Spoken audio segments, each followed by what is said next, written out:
अमृतम में आप सभी का स्वागत है। तो हम आ गए हैं भगवत गीता अध्याय 18 श्लोक क्रमांक 12। तो पिछले श्लोक में हमने देखा कि भगवान ने कहा कि जिसने भी ये देह धारण किया है, जिसने भी ये मनुष्य जन्म लिया है, वो कार्य से बच नहीं सकता, कर्म करने से बच नहीं सकता। और जब कार्य करेंगे, कर्म करेंगे तो उसके फल भी मिलेंगे। तो जब तक ये देह है, हम कर्मों के जो फल हैं उसकी श्रृंखलाओं में जकड़े रहेंगे। तो भगवान कृष्ण इस श्लोक में बताते हैं कि ये जो कर्म फल होते हैं ये कैसे होते हैं। तो भगवत गीता अध्याय 18 श्लोक क्रमांक 12 भगवान कृष्ण कहते हैं,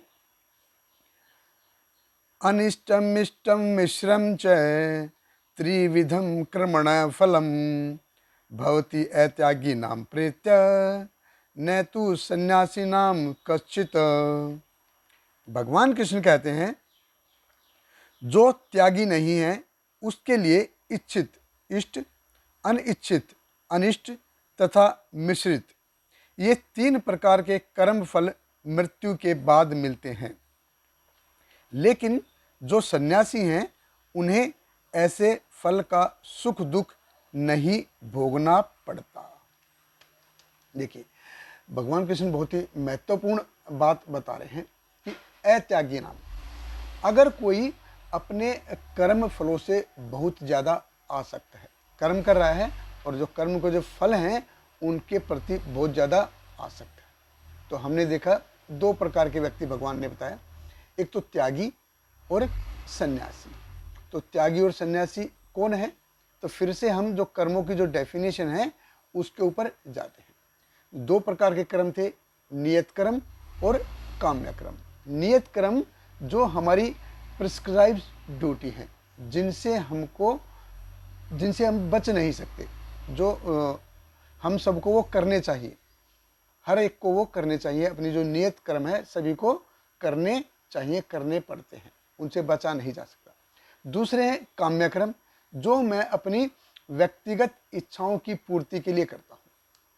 अभी सन्यासी कौन है?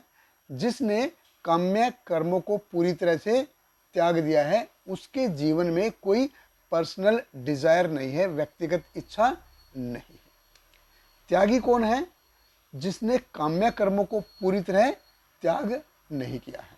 वो काम्य कर्म नियत कर्म तो कर ही रहा है, मतलब काम्य कर्मों को पूरी तरह त्यागा नहीं है, लेकिन वो उसके फल के प्रति आसक्त नहीं है, अटैचमेंट उसकी नहीं है।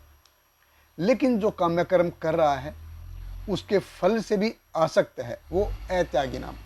उसको वो तीन प्रकार के जो फल हैं, वो जो कर्मों के जो फल हैं तीन प्रकार से मिलते हैं। भगवान कृष्ण कहते हैं, अनिष्टम इश्रम मिश्रम च त्रिविध कर्मण फलम। अनिष्टम, इष्ट, इष्ट यानी कि डिजायर, इच्छा। तो अनिष्ट यानी कि जिसकी इच्छा नहीं है, उसने कर्म किया है, ऐसा फल मिला जिसकी उसने इच्छा नहीं की थी। इष्टम, जो मेरे को चाहिए वो वाले फल। और मिश्रम यानी कि अच्छे फल भी जो मेरे को चाहिए वो भी, और बुरे फल भी जो मेरे को नहीं चाहिए, यानी कि खट्टा मीठा, क्रैक जैक, 50-50। तो ये तीन प्रकार के जो फल हैं, जो मेरे को चाहिए वो भी मिलेगा, जो मेरे को नहीं चाहिए वो भी मिलेगा, और इन दोनों का जो मिश्रण है वो भी मिलेगा। तो मैं हमेशा अपने जीवन में अच्छा करने की कोशिश करता हूँ। जो भी हर एक व्यक्ति है अपने जीवन में हमेशा अच्छा करता है, लेकिन हमारे जीवन में जैसा हमें चाहिए वैसा मिलता है क्या? ऐसा नहीं मिलता है। तो जब हम कार्य करते हैं अपनी पूरी योग्यता से, पूरी बुद्धि से, विवेक से, अपनी मेधा से, अपनी चेतना से हम अच्छा ही करते हैं, लेकिन फिर भी क्या है, हमको इन तीन प्रकार के कर्म फलों से गुजरना पड़ता है। इन तीन प्रकार के जो कर्म फल हैं इनका सामना करना पड़ता है। एक तो होता कि मैं काम्य कर्म करूंगा और फल की अपेक्षा भी करूंगा, और दूसरा है कि ये जो फल हैं ये कब मिलेंगे, भगवान कृष्ण कहते हैं मृत्यु के बाद मिलते हैं। तो ये चीज़ समझना बहुत ही महत्वपूर्ण है।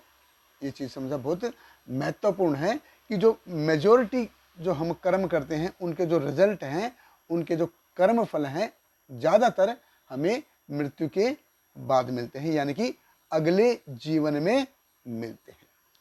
अरे आज मैंने अभी खाया है तो वो 14 घंटे में निकल के बाहर आ जाएगा, लेकिन कर्मों की श्रृंखला में ऐसा नहीं होता। ये खाने के मामले में ऐसा हो सकता है कि रात में खाया और सुबह बाहर। जो कर्मों की जो श्रृंखलाएं हैं बहुत लंबे समय तक चलती हैं।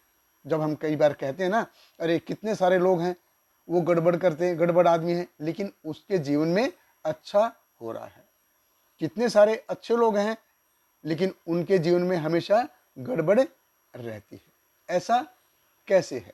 तो भगवान कृष्ण ये यहाँ पे एक्सप्लेन कर रहे हैं कि जो हमको जो कर्मों के जो फल हैं, जो रिजल्ट हैं, वो अगले जीवन में यानी कि मृत्यु के बाद मिलते हैं। और पिछले श्लोक में भी जैसे हमने चर्चा करने का प्रयास किया था कि यही जो ये जीवन है ये हमारा स्टैंड आउट जीवन नहीं है कि एकमात्र सिर्फ यही जीवन है। इसके पहले भी जीवन था, तो उसके पहले भी कर्म हुए, कर्मों की श्रृंखलाएं हुई, इसके बाद भी जीवन होगा, कर्म होंगे, कर्मों की श्रृंखलाएं होंगी।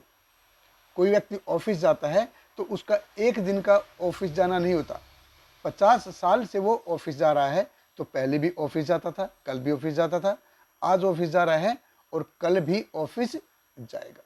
उसी प्रकार से हमारा एक जन्म होता है, उसके बाद दूसरा, तीसरा और ऐसे जन्म की श्रृंखला ऐसे चलती रहती है।